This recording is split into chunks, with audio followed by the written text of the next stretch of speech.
Okay, so, we've been diving into this topic, and I'm finding it fascinating. Absolutely. Especially all the stuff, that you sent over about Oh, yeah, the parent-child relationship the piece. parent and child, and I think especially in the context of what we've been talking about with, you know, Kids who have challenges. challenges that sometimes get labeled as, ADD or ADHD or, any of those things that like, Yeah. oh, there's this, thing, but actually if we look deeper, maybe there's something else going on. I think what's really fascinating from these sources Mm. is that it suggests that we look at things a little differently than we typically do. Okay. Because I think a lot of times we tend to focus on the behaviors. Right, like what's the problem? Yeah, what's the problem? The, disorganization, the difficulty concentrating, the, impulsivity. Mm-hmm.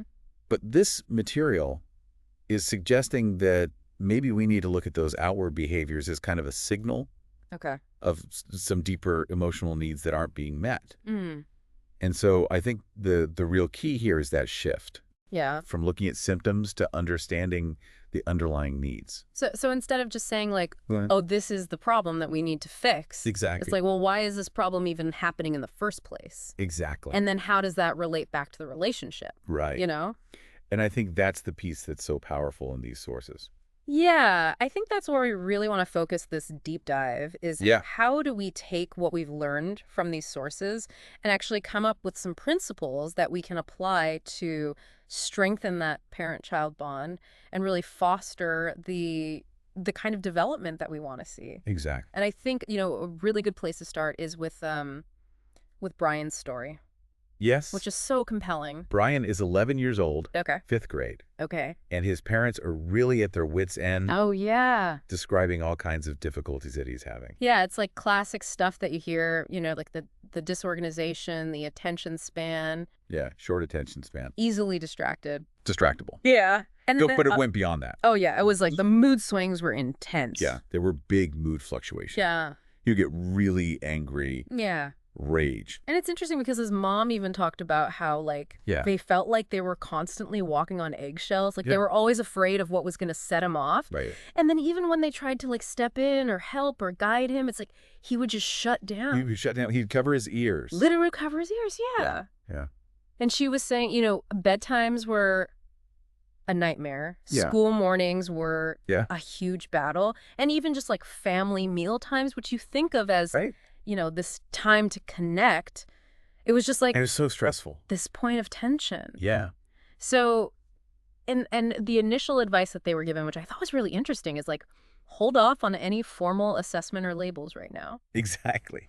Let's just focus on your interaction with Brian. And there was this really, I thought, insightful hypothesis that emerged Yeah. that maybe this hostility wasn't just random misbehavior, Right. but that maybe it was coming from this place of feeling disconnected from his parents, That's right. emotionally cut off. He was experiencing their attempts at discipline, even their frustrations with him, Yeah. as rejection. It's rejection, yeah, So it's like all of these challenging behaviors are an acting out of pain. on pain and insecurity. Wow. And Yeah. so, how do you even begin to address that? Well, and that's where I think the referral to this developmental psychologist was really insightful. Okay. And this developmental psychologist was very much, focused on attachment-based therapy. Right. Understanding those early relationships. Right. Understanding how those early relationships shape our emotional development Mm-hmm. and really looking at the relationship as the primary vehicle for healing. Yeah. And the counseling was really aimed at reestablishing a safe and supportive, Right. non-adversarial relationship. Which is probably the opposite of what they were experiencing. Right, exactly. It was all adversarial. Yeah, and what I thought was so interesting is that before they even tackled the academic challenges, the tension challenges, anything like that, the psychologist did an assessment Yes. of Brian's emotional development, Specifically in relation to his parents. specifically in relation to his parents, and this is where it gets really interesting. Okay. They found his emotional development in that context to be at the level of an anxiety-ridden toddler. Wow. So here's this 11-year-old kid, Right. but emotionally when he's interacting with his parents, it's like He's a toddler. he's a toddler who's terrified. Right. And so all of a sudden these behaviors start to make a lot more sense. Absolutely. It's not just, oh, he's defiant. Right. It's like, no, he's actually coming from this place of deep insecurity. Deep insecurity.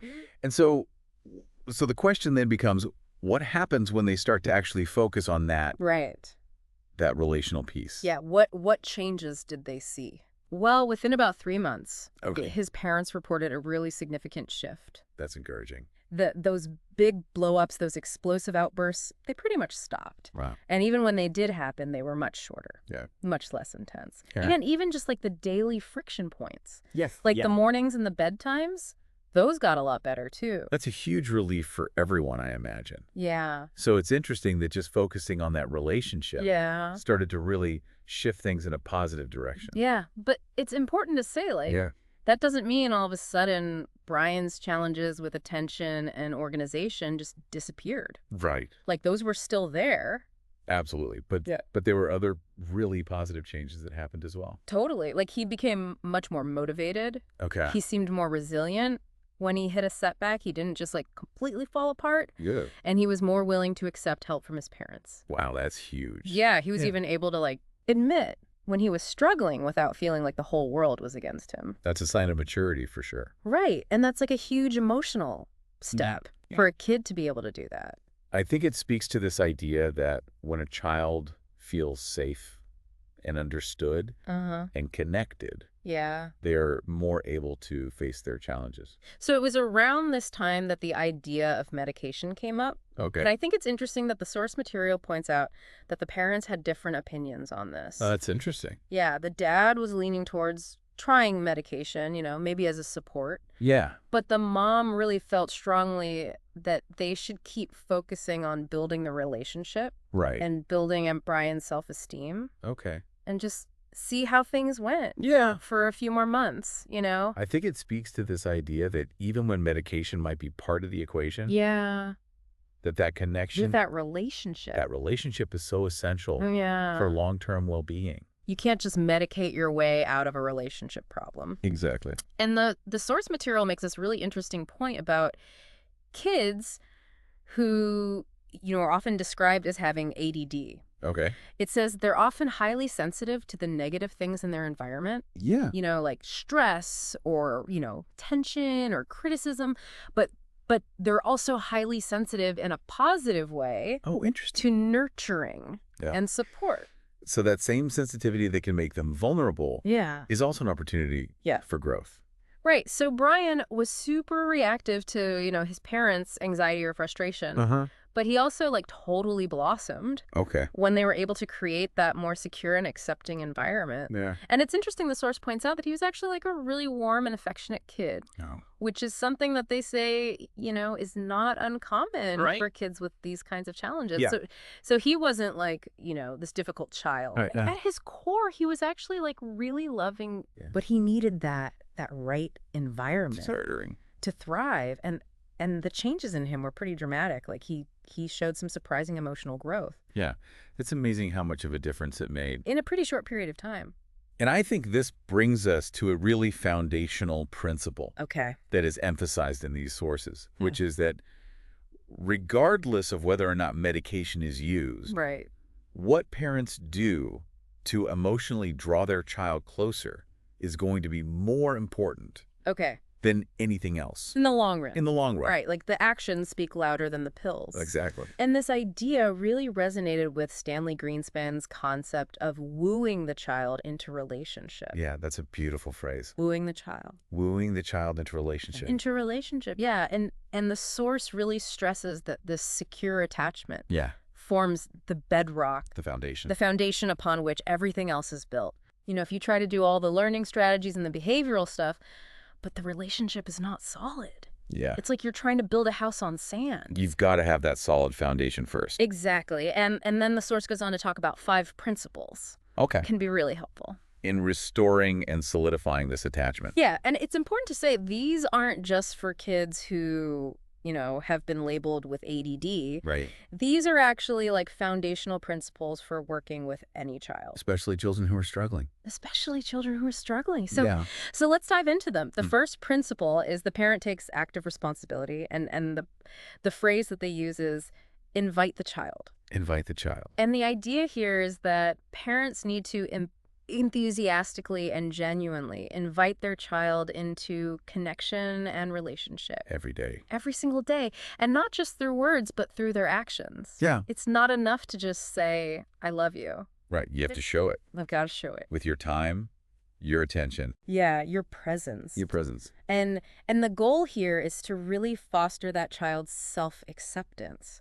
Right. Because so often these kids who are struggling, they have this deep insecurity about themselves. Because they don't feel worthy. Yeah. And so to just constantly be showing them through your actions that their presence is valued, that their being is enjoyed. That they're a delight. Yeah, that's huge. It is. And they make this really interesting point about who initiates the interaction. Okay. So they say, whenever possible, the parent should be the one to actively invite. That's interesting. And I think that's kind of counterintuitive because you might think like, well, my kid's already demanding all my attention. Right. Why should I be the one to invite them? Right. But the idea is that when you're responding to their demands. when you're only responding to their demands, it it can feel to the child like you're just reacting to a need. Right. Not that you genuinely want to be with them. And so there's this subtle difference there. Yeah. But to the child, it's huge because it's like... They may not feel like their need for connection is actually being met. Yeah. So the suggestion is to really look for those times when the child's not actively asking for attention. Yeah. And to initiate positive contact then. Okay.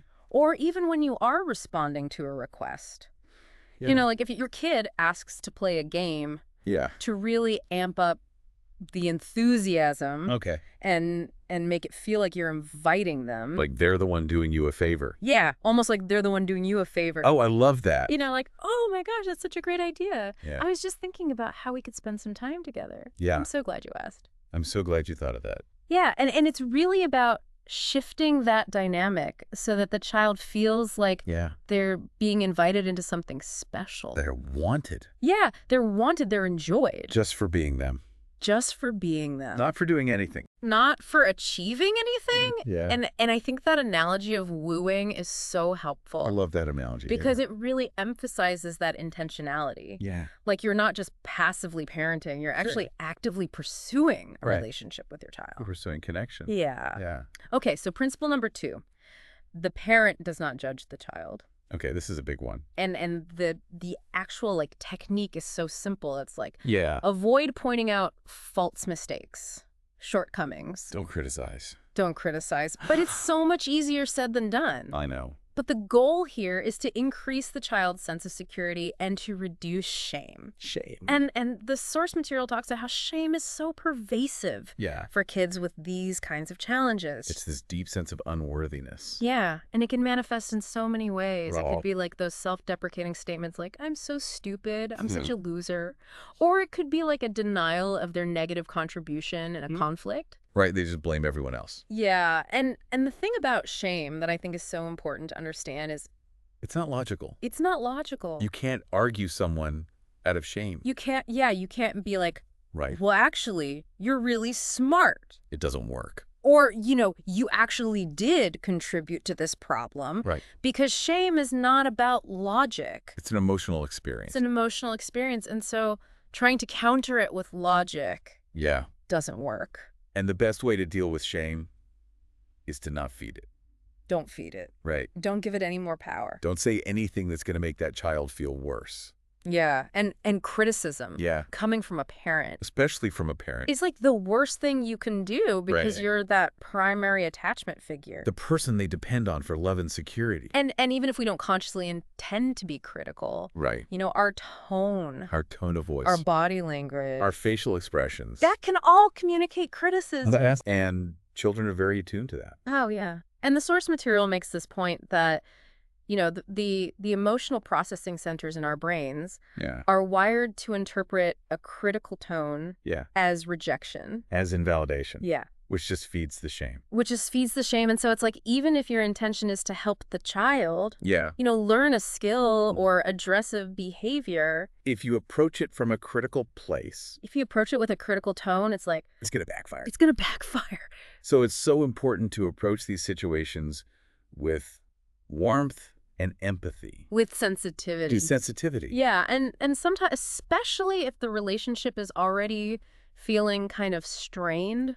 Right. It's better to just bite your tongue than to say anything at all. Than to risk saying something that could damage the connection. Because the message that you want to send is that your love and acceptance are unconditional. Right. They're not dependent on your child's performance or behavior. Right. And what's so cool is that as the child develops a stronger sense of self, Yeah. they actually become more open to help and guidance and correction. Because they don't feel threatened by it. Yeah, because they know that it's not like, oh, if I mess up, you're going to reject me. you're going to abandon me, you're going to stop loving me. Exactly. Okay, so principle number 3.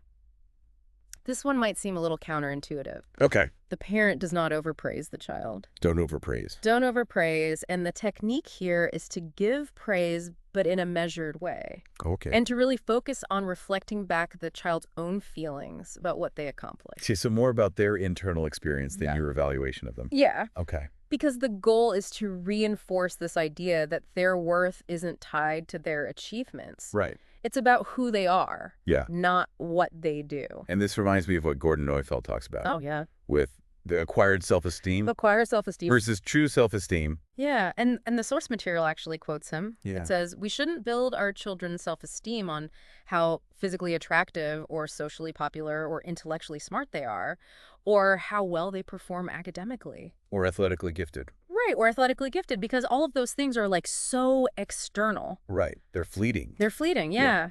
And Neufeld says, we need to help them develop a deeper, more solid self-esteem Right. that isn't dependent on these external factors. What other people think. Right, on what other people think. And so when we overpraise, even though our intention might be good, right, it can actually send this message that we value what they do. More than who they are. More than who they are, and that can make kids feel really uncomfortable. Especially kids who are already feeling insecure. Yeah, and so instead of saying, you're so smart, or you're so talented. Which can feel kind of empty. Yeah, it can feel empty, yeah. Yeah. The suggestion is to focus on the effort and the child's own feelings about what they did. So you could say something like, wow, you really worked hard on that. Yeah, you really worked hard on that. You kept trying even when it was difficult. You kept trying even when it was difficult. Good for you. Yeah. And the source emphasizes how the child feels about their actions is more important than our evaluation of them. Because even a positive evaluation is still an evaluation. It's still judgment. It's still judgment. Yeah. And what people need is acceptance. Acceptance. Not judgment. Yeah. Even positive judgment. Okay, principle number 4. 1, does not parent from anger. This is a tough one. Yeah. It's so important. And the technique is when you feel that anger rising. Yeah. Just stop. Don't criticize, don't give orders, don't express opinions. Just take a breath. Take a breath. Yeah, because the goal here is to avoid blaming the child for any kind of break in the connection. Right. And this is where that shame piece comes back in. Because for kids who are already struggling with shame, parental anger is like devastating. Yeah. And even subtle signs of anger. Like just a tightened face. Yeah, a harsh tone of voice. Yeah. Can trigger that shame response. Yeah, and it's like they feel this sudden loss of connection. Right, it's like that safe harbor suddenly gone. Yeah, and it can trigger either shame or rage. Or rage as a defense against the shame. Right, and it's like they feel like, oh, it's my fault. Like I've done something wrong. You're upset with me because I'm bad. Yeah. And so that just reinforces this core belief that they're not worthy of love. That they don't deserve connection. And even defiant behavior can be a way of protecting themselves from that overwhelming shame. It's like a wall they put up to protect themselves. Yeah. So the key here is not to avoid anger altogether because that's probably impossible. Yeah. But to manage it. To manage it. To be aware of it. Yeah, because as parents, we're going to lose it sometimes. Right, especially when you're dealing with challenging behaviors. Right, and so the advice here is to throw the clutch into neutral. I love that analogy. Yeah, it's Neufeld again. Yeah. It's like, take a time out. Take a time out. Let yourself cool down. Regain your composure. Yeah, before you try to interact with your child. Because you can't teach. Yeah. From a place of anger. You can't teach when you're dysregulated. Exactly. Your kid can't learn when they're dysregulated. Right. Their nervous system is in survival mode. Yeah. It's not in learning mode. And the source material makes this interesting distinction between what they call cold anger Okay. and warm anger. Yeah. So cold anger is like Attacking. attacking the child's character, Yeah. threatening withdrawal. Yeah, you're bad and I'm leaving. Yeah, you're bad and I don't love you anymore. Yeah. Whereas warm anger Yeah. is more controlled. It's still anger. It's still anger, but it's like But it's directed at the behavior. it's directed at the behavior, not the child. And it maintains the connection. Yeah. So it's like, I'm angry about what you did, Yeah. but I still love you. But I still love you and I'm still here. Yeah. And kids can handle that, They can? especially if they know Yeah. that the relationship is secure. Right. Okay, and then principle number 5. The parent takes responsibility for restoring the relationship. Okay.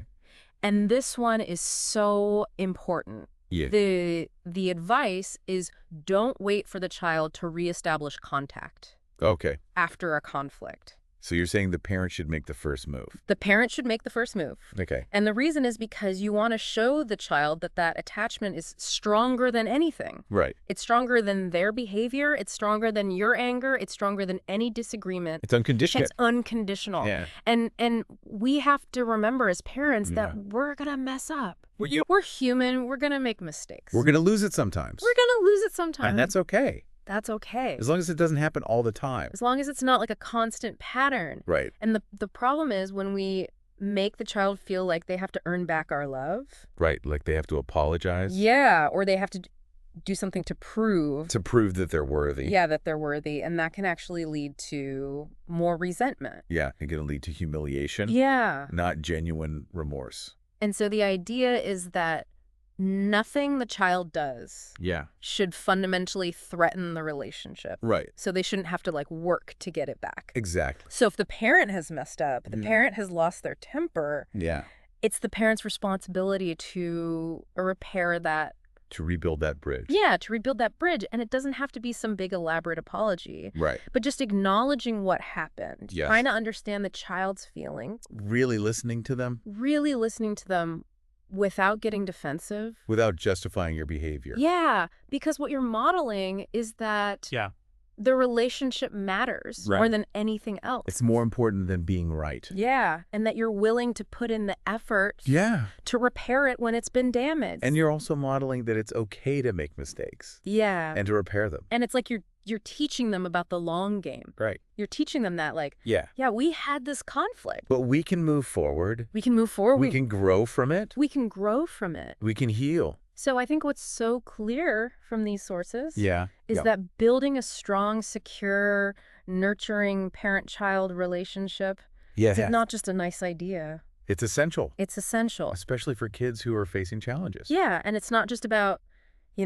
saying the right words or doing all the right things. It's about a way of being. It's about a way of being. It's about unconditional acceptance. It's about understanding. Yeah. It's about putting in the effort. Day after day. Day after day. And what I think is so cool is that these principles, even though we talked about them in the context of ADD, they apply to any child. To any relationship. To any relationship where connection and understanding are important. So think about your own relationships. Yeah. What could you do to nurture those connections? To really put these principles into practice. To show up with more acceptance. Yeah. More understanding. More willingness to repair. More willingness to make the first move. Yeah. And I think that's a really powerful place to leave people with. It is. Because it's hopeful. Yeah. And it's something that we can all do. We can all start today. Yeah.